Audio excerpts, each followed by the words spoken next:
नमस्कार, आप देख रहे हैं BP news Azamgarh Purvanchal YouTube channel. मैं विजय प्रताप यादव। आइए हम आपको ले चलते हैं खबरों की दुनिया में। आजमगढ़ पहुंचे मुख्यमंत्री योगी आदित्यनाथ।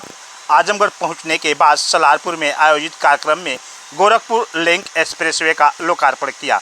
जनसभा स्थल पर नंद गोपाल नंदी ने उनका जोरदार स्वागत किया मुख्यमंत्री योगी आदित्यनाथ का।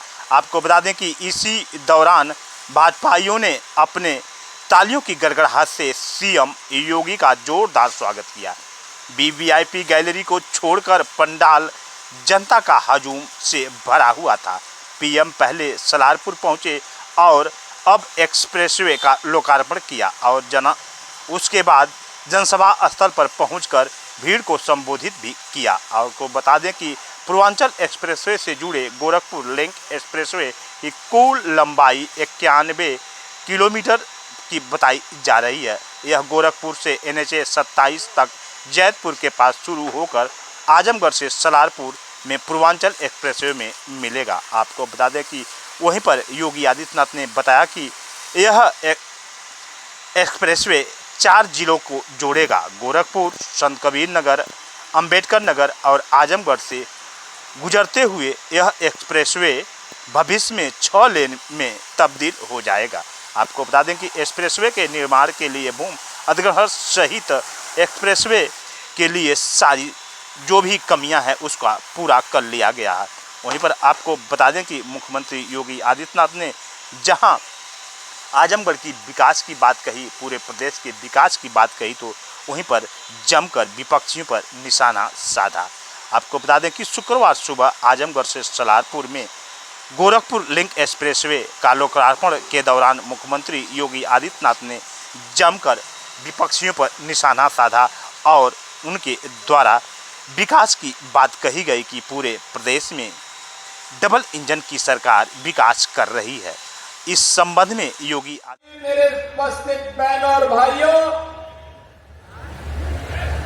आजमगढ़ को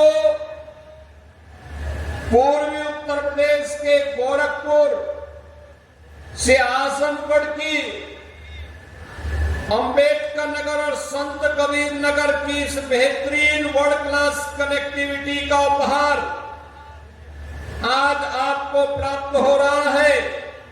इसके लिए मैं आप सभी को बधाई देते हुए आपका मैं अभिनंदन करता हूं, स्वागत करता हूं। बहनों और भाइयों, देश के यशस्वी प्रधानमंत्री मोदी जी ने देशवासियों के सामने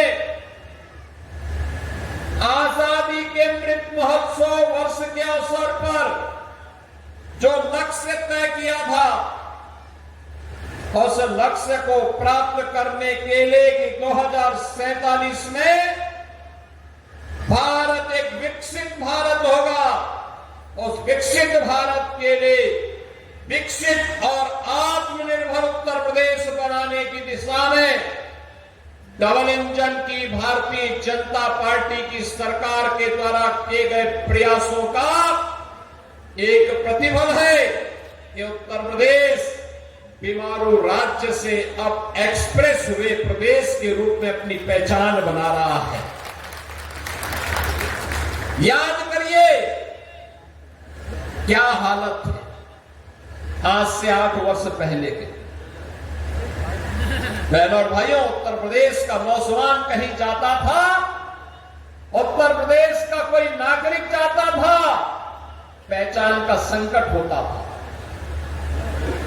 पहचान का संकट होता था। लोग आजमगढ़ का नाम लेने से घबराते थे, उत्तर प्रदेश का नाम लेने से घबराते थे।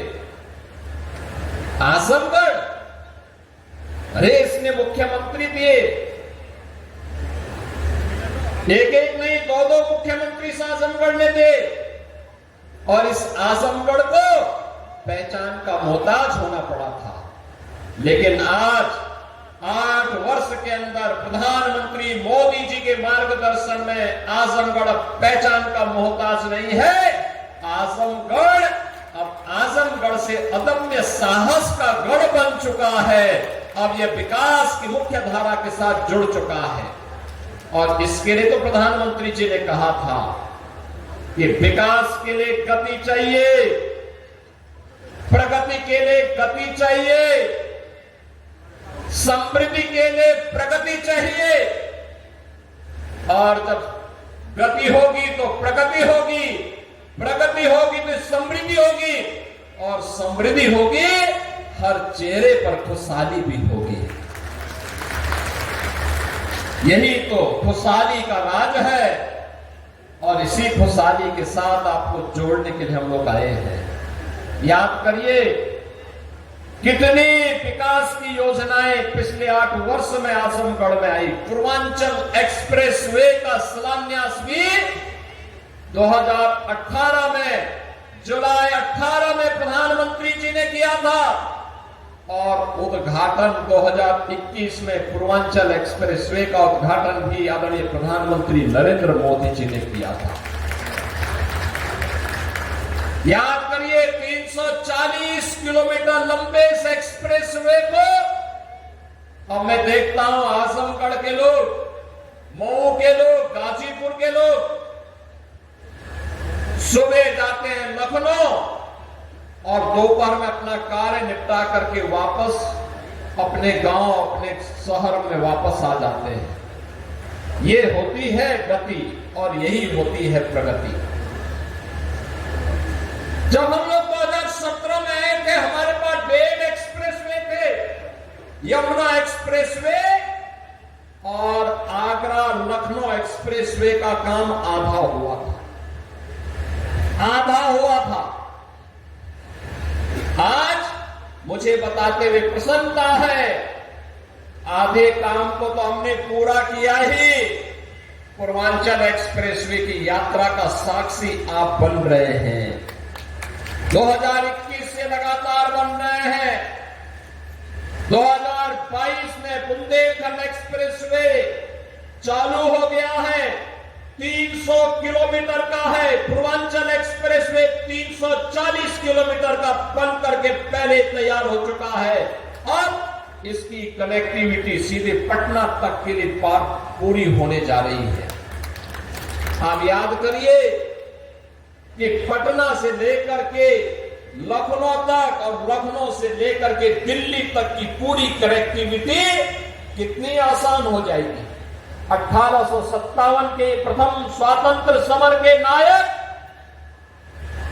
वीर कुंवर सिंह ने जब अंग्रेजों को पछाड़ने के लिए आजमगढ़ तक अंग्रेजों का मुकाबला किया था, तब कनेक्टिविटी नहीं थी।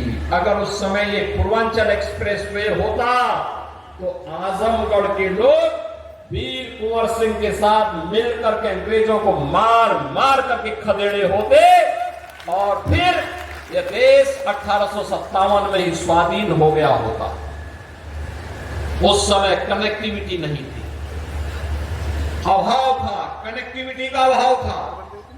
लेकिन आज पटना से लेकर के दिल्ली तक की कनेक्टिविटी पूर्वांचल एक्सप्रेसवे देने जा रही है। बुंदेलखंड एक्सप्रेसवे दिल्ली से आगरा होते हुए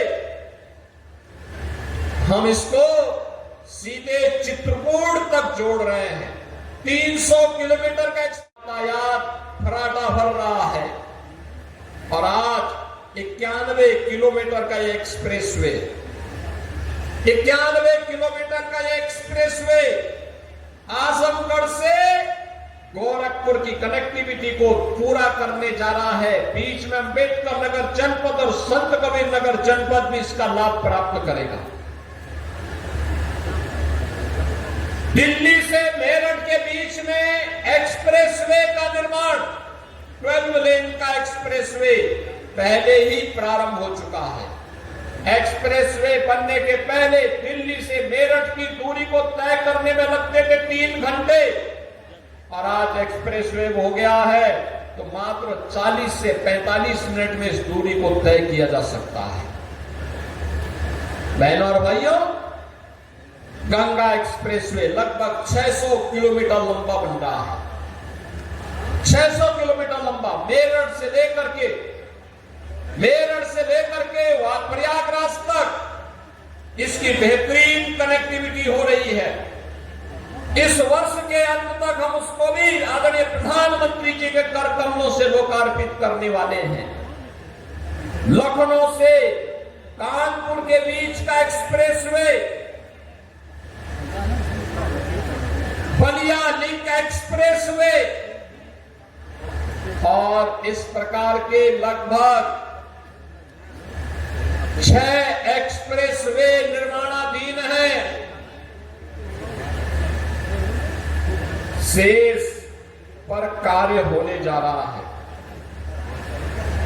यानी इंफ्रास्ट्रक्चर को इतना मजबूत कर देंगे, इतना मजबूत कर देंगे कि उत्तर प्रदेश को समृद्ध होने से कोई रोक नहीं सकता है, कोई वंचित नहीं कर सकता है। और यही तो इस नए भारत के नए उत्तर प्रदेश की पहचान है, यही पहचान है। बहनों और भाइयों, पहले 2017 के पहले पता ही नहीं लगता था गड्ढे में सड़क है कि सड़क में गड्ढा है, ये पता ही नहीं लगता था। लेकिन अब गड्ढा मुक्त सड़कें, इंटर स्टेट कनेक्टिविटी 4 लेन के साथ, हर जनपद मुख्यालय 4 लेन की कनेक्टिविटी के साथ, हर तहसील और ब्लॉक मुख्यालय 2 लेन की कनेक्टिविटी के साथ। याद करिए 2017 के पहले 2 एयरपोर्ट थे, आज उत्तर प्रदेश के अंदर 16 एयरपोर्ट क्रियाशील हैं, उसमें से 4 इंटरनेशनल एयरपोर्ट हैं। अयोध्या का इंटरनेशनल एयरपोर्ट महर्षि वाल्मीकि के नाम पर प्रारंभ हो चुका है। महर्षि वाल्मीकि के प्रति कृतज्ञता ज्ञापित करते हुए एक कार्यक्रम आज वहां पर सफलतापूर्वक संचालित हो रहा है।